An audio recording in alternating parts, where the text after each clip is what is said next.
Hey guys, and welcome into the newest episode of the 32 team mock draft series. Today we're going to be heading into the double digits past pick number 10 into the next 10. This is pick 11 with the New York Jets. New York Jets, I think, are a very fun team to mock draft. I know I have a friend, shout out to Landon if he's listening out there, who's a big Jets fan. He's wanting a lot of things to come from this draft.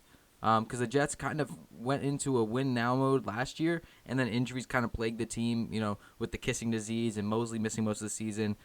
Bell wasn't really up to par. So now you're kind of looking into this year as hopefully getting the right pieces. And then now with the AFC East open, maybe making a run for it. So it is a tough AFC East. The Dolphins, I think, are going to get a lot better with this offseason, as well as the Buffalo Bills getting Stephon Diggs. But the Jets are right there fighting for a wild card spot, fighting for that division. And I think with a good draft, they might be able to at least put their name in the hat to that division winner. So at pick 11, I'm selecting wide receiver CeeDee Lamb out of Oklahoma, the first receiver off the board in my mock draft. I think he has the most talent out of everybody in the draft class. It's him, Jerry Jeudy, and Ruggs are 1A, 1B, 1C. It's really just who you want as your guy. If you want a complete weapon on the offensive side, that's going to be Henry Ruggs. He's got the speed, he's got the talent, he doesn't drop the ball. You want a guy like a Devontae Adams who's a sure hand, able to route run, that's going to be your Jerry Jeudy. If you want a guy like DeAndre Hopkins who's really going to take over a whole offense, that's going to be CeeDee Lamb, and that's why I have him being the first receiver taken. One thing I love about his game is just how he plays it. I mean, he is able to get the ball over everyone, make plays after the catch, and beyond that. So let's go into the numbers a little bit. 6'2", 198. He's got 32-inch arms. Ran a 4.5 at the combine. 34.5-inch vertical, as well as 124 inches on the broad jump. At Oklahoma, he played for three very good quarterbacks in Baker Mayfield, Kyler Murray, and then Jalen Hurts in his 3 years. And over those 3 years, 3,292 yards for 19 yards per catch on 173 catches, 32 touchdowns, as well as he rushed the ball a couple times as well. Got a touchdown on the ground as well, adding up his total to 33 touchdowns on his year. He also was good in the kick return game. He had 54 returns for 475 yards. Did not ever get a touchdown, unfortunately, though. Some things that you have to look at with this game, like I already talked about, is his athleticism is absolutely beyond most. His route running is very good. It's not Jerry Jeudy good, but it's very good. His ability to make defenders miss is impeccable. When you look at what he could do after the catch, it's very much something that a team like the Jets need. The reason I like this as a fit is because not with losing Robbie Anderson, you replace him with Brashad Perriman. I think that was actually a solid signing, which is weird because Brashad Perriman's kind of been known as a bust because he was a first-round pick before, but I think he's kind of grown. Last year he had a good year with the Buccaneers, so him and Crowder on the offense is very solid. You're getting Herndon healthy. You have Ryan Griffin, so you need another weapon. Le'Veon Bell's still back there. If you get a guy like CeeDee Lamb, who, like I said, is that DeAndre Hopkins type in my mind, he's going to be an absolute difference maker on that offense. He's going to be somebody defenders have to guard right away. He's going to have day one value, and that's what you need at pick 11. Another guy I could see them going here is helping out the defensive side in C.J. Henderson, but I think Sam Darnold, if you want him to pan out as your franchise quarterback, which right now I think it's still up in the air a little bit, I think that you have to get him some weapons, and CeeDee Lamb is going to be that. So that is going to be a very solid offense to go into next year with CeeDee Lamb being as your wide receiver number one. Going on to pick 48, I'm selecting Damon Arnette out of Ohio State. Now, Damon Arnette is one of those day two guys who isn't really getting as much hype as a lot of the other guys. You see the Igbenogany's, the Diggs, the Terrells, all of them. But I think Damon Arnette is going to be a solid corner from day one. And I'll say it right now, I think that he is being undervalued when it comes to what he does because he was the number 2 at Ohio State to Jeff Okudah. But what he's done when he's been there, 5 years he's been on the team, was a 4-year starter as well. He added 140 tackles in that time with 5 interceptions and 22 pass deflections. He has just been absolutely solid throughout his whole career at Ohio State. He's been holding that down throughout however many things. He's been there. He's going to be older than most rookies coming in. So with that, he's got the experience. You can start him pretty much at day one. And looking at the Jets secondary, he's probably going to be a day one starter. 6 foot, 195. He's got 30-inch arms, ran a 4.56 at the combine. Another thing, like I said, I like a lot about his game. I think that he has that experience that he learned at Ohio State, playing inside and outside, that you can pretty much put him everywhere. He has the NFL size. Like I said, he has a great jab, good on the press. As you see right there, he's ready to make a good pop on the receiver.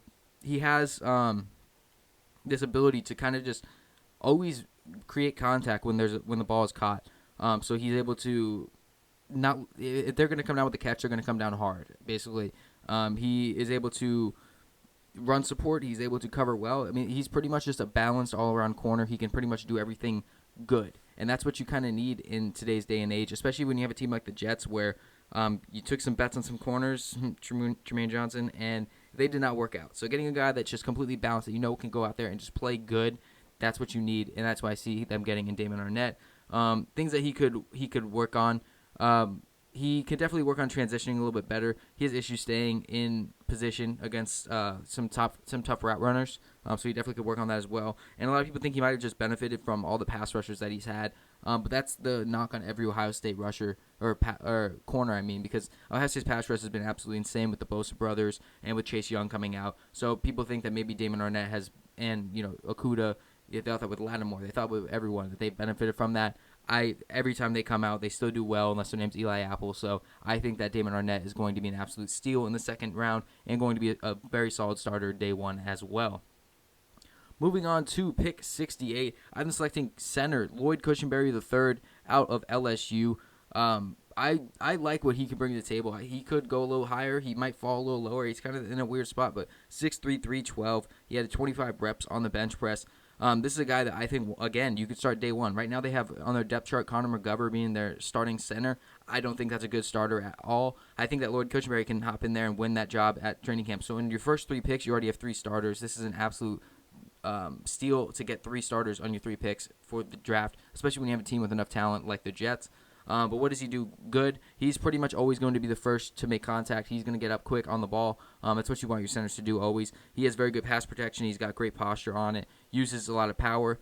He climbs very well. We've talked about this a lot with a lot of interior offensive linemen. Is climbing to that next level, popping that first guy and getting onto the next level and going after those linebackers. Cushenberry does that at a very high level. He has good core strength. His arms are extremely long, 34-inch arms, so he's able to pretty much control whatever he wants to control at the line. So things that he could do. His run blocking could use a lot more tuning, I could say, some fine-tuning, but Le'Veon Bell is going to help you a lot with that because Le'Veon Bell is one of the best running backs we've had in our generation. So having him in the backfield where he's able to make decisions for himself, I think that's going to help you out a lot. He may need to play in smaller spaces at the beginning to kind of learn a little bit for him to be as effective as he can be. Because I think that he might need some help with some team. He might need to double team some guys as well. But overall, I think this is a guy you could start off right away. He'll be an upgrade from what you have at McGovern, in my opinion. And I think that he is going to only get better throughout the years. This is one of my favorite. I think the center class is so underrated this year, mostly just because centers aren't seen as such a high, prospect anymore. But when you have guys, Cesar Ruiz, Tyler Biadasz, who I still think is a first-round grade in my opinion, Lloyd Cushenberry, you still got Nick Harris later on, Matt Hennessy. These are all very solid centers. It's a very solid center class, in my opinion, from what I've seen from these guys. So Lloyd Cushenberry will be an absolute steal at 68 to get your starting center for the year.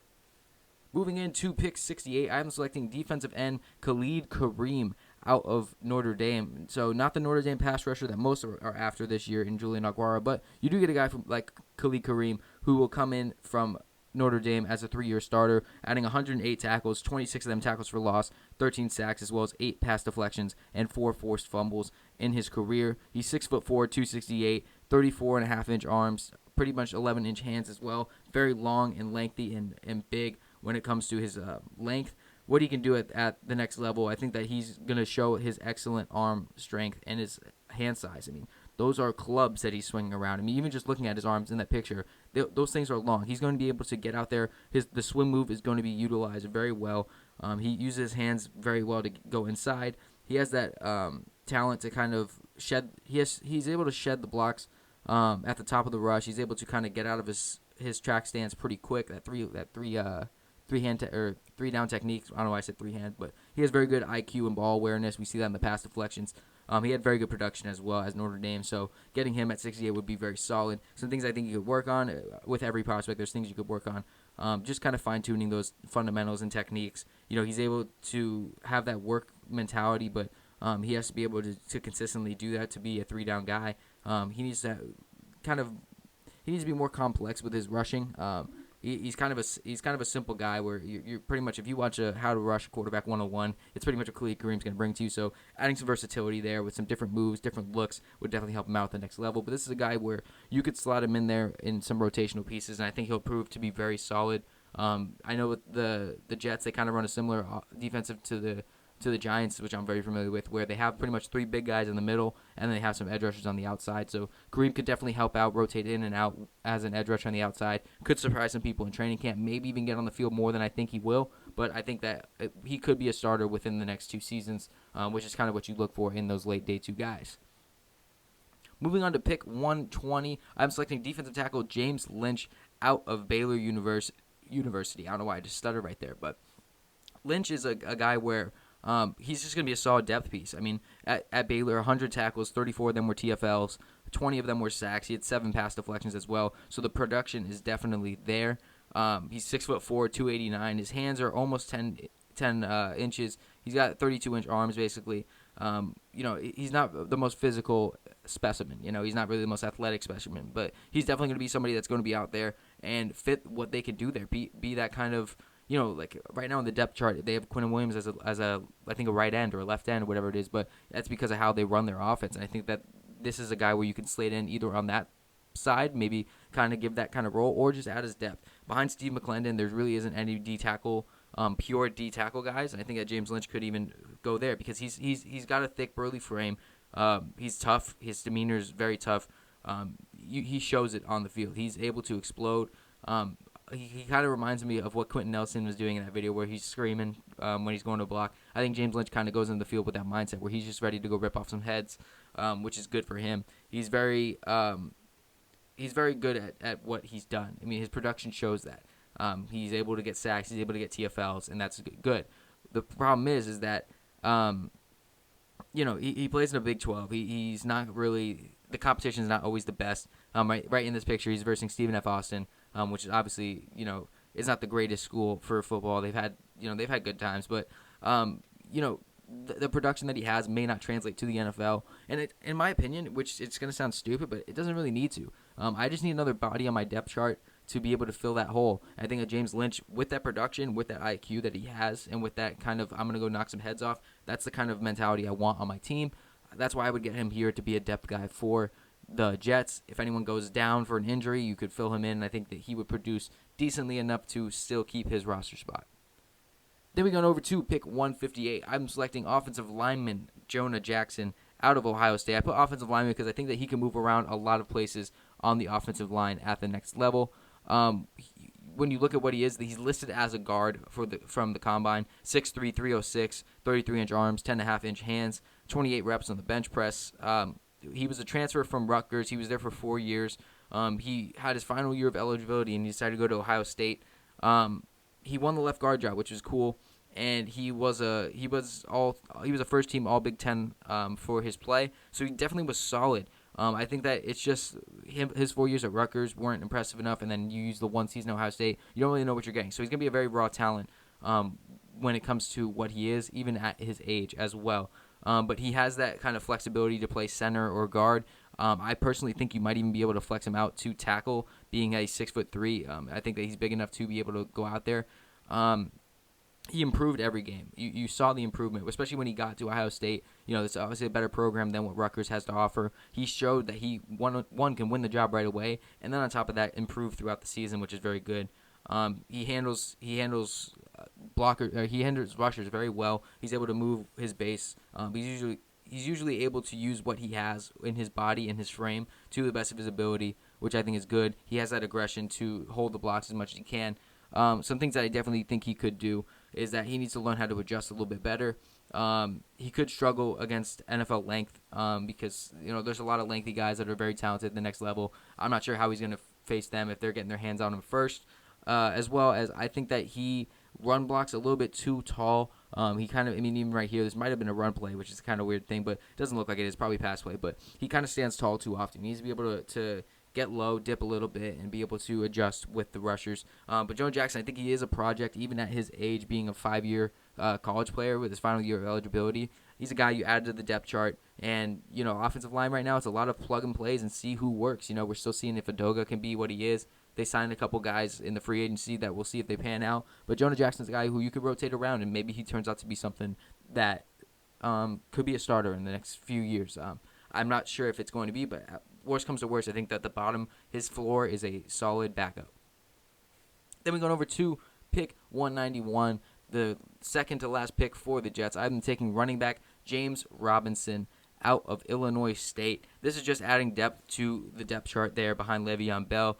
When Le'Veon was down, the production kind of went down with the Jets. I mean, obviously Le'Veon's season last year wasn't the best. I think there was a lot of play calling issues, but James Robinson, I think this is a guy who not only can you use as just a depth piece behind Le'Veon Bell, but you can use him in the return game. You can use him for special teams, stuff like that. He ran a 4.64 at the combine, 24 reps on the bench press, added 40 inches of vertical, 125 inches on the broad jump. He's 5'9", 219, so he's kind of got that C.J. Anderson build where he's short but stout, What he did at Illinois State, I guess we'll go there first. In his last season at Illinois State, he had 364 attempts for 1,900 yards. 1,899 was the exact total, but 1,900 yards, 18 total touchdowns as well. The year before, he had almost 1,300 yards, adding 12 touchdowns as well. And in his 2 seasons, he's added 37 receptions as well for a little over 240 yards and another touchdown. So he's definitely a guy that can produce on the offense at a high level. Obviously, this is Illinois State. This is not the highest level of play, but he's able to do a lot. So I think some things that I have down for him that he's able to do is that he reads what the offense is giving him, where the blocks are. He's going to follow them. He's going to follow the offensive line and the fullback, and he's going to be able to hit the hole where he should. He was a 3-year starter, and he was able to produce well, as I already said. On top of that, he's able to balance even through contact, keep his balance, get as many yards as he can, and he's able to that play recognition I was talking about with the block. He's able to do that when it comes to blitzes as well, protecting the quarterback. Weaknesses is that he does have that C.J. Anderson type of build where he's kind of a girthy running back, so it's kind of short and stout. Some guys get turned off by that. I'm not sure if I'm that. I think that this could be a solid fit for them. He had 500 carries in the last 2 years, which is a lot of production, which could be some tread on him. He lacks that athleticism, which is the acceleration, the speed, and there's a lot of times where when he gets into contact, he's not running through it. He's kind of just getting hit by it. So when he gets tackled, he falls backwards a little bit too much. He needs to be able to fight through the contact, get through and break a tackle pretty much. And he has an instinct that a lot of running backs have. As a resident of Arizona, I saw this a lot with Tim Hightower when he was here, is that anytime the ball got handed off to him, he wanted to go bounces to the outside. That's a lot of what James Robinson wants. That's not where his strongest is. I think it's when he goes between the tackles. If he learned how to play the right game, I think that he would be a solid running back depth piece and could be used in the return game and special teams as well. That's why I have him getting him here. Fill out the depth chart, fill out some special teams needs, and get a guy like James Robinson. Then at pick 211, the last pick of the draft for the Jets, I'm selecting quarterback Steven Montez out of Colorado. Montez was a 5-year player. He was there for He was there for 3 years as a starter, though, and he had 62.5% completion percentage. He completed for 9,710 yards in his career, as well as 63 touchdowns to 33 interceptions. This last season was his poor season, which is why his draft stock kind of went down. Hit the 2,800 mark, which is where he kind of has been his whole career, but 17 touchdowns, adding 10 interceptions. He's kind of stayed consistent with that. A couple more touchdowns, a couple less interceptions the past few years, but this was statistically his worst season. When you look at what he did at the combine, 6'4", 231, he ran a 4.68, which is very impressive for the quarterback. When you look at what he did at Colorado, though, like I said, 3-year starter, he's got a big, thick frame. He has that ability to use his feet to get out of the pocket, rush for yards. He did that a lot. When you look at his throwing, he's able to throw on all 3 levels. He has the touch on the ball, which is very good. His weaknesses, he was 5-7 as a starter, which is not good. They were not winning when Montez was the quarterback. Some throws he doesn't really put enough power on. Some throws he puts kind of too far front. He's very below average when he's processing the coverage and all, but I think this is a guy where if you develop him right, he could turn out to something that you would like to see. He also added 960 yards on the ground with 11 touchdowns, so he has that dual threat ability. When you look at what happened when when Darnold went down last season, as a Le'Veon Bell fantasy owner, it hurt a lot. Simeon came in, and it looked like Simeon was going to do okay. And then the injury happened, and then was it Falk? Was that his name? Luke Falk. He was a complete bum. It was just a horrible time. And the Jets, I mean, Jets fans, I can't even imagine having to be a fan of that team watching that guy play. But Darnold, it's obvious Darnold needs some depth behind him. I think Montez could at least add something different that, if Luke Falk had Josh Allen's legs, then he would be okay. He would at least been okay. But that guy couldn't do much. I will never forget this play. I was watching the Jets game because I had Le'Veon Bell, so I'm like, okay, let's check on Le'Veon. Luke Falk, he threw the ball. No one even hit him. There was pressure coming towards him. No one even hit him. The receiver was about 20 yards ahead of where the ball actually landed. The ball landed 20 yards in front of where the receiver was. It was the worst thing I've ever seen. It was early on, and I wish I remember the exact clip, but it was the worst thing I've ever seen. So getting depth behind Sam Darnold is a huge must for this Jets team. But that's going to be it for the 7-round mock draft. Jets fans, let me know what you think about it in the comment section below. What would you do different? Let me know your mock drafts as well. Be sure to subscribe if you haven't already, and like the video if you did enjoy. If you didn't, just refresh your page, check it out again, and let me know how you think about it the second time. And without further ado, that is going to be it for me. I'll see you guys in the next video.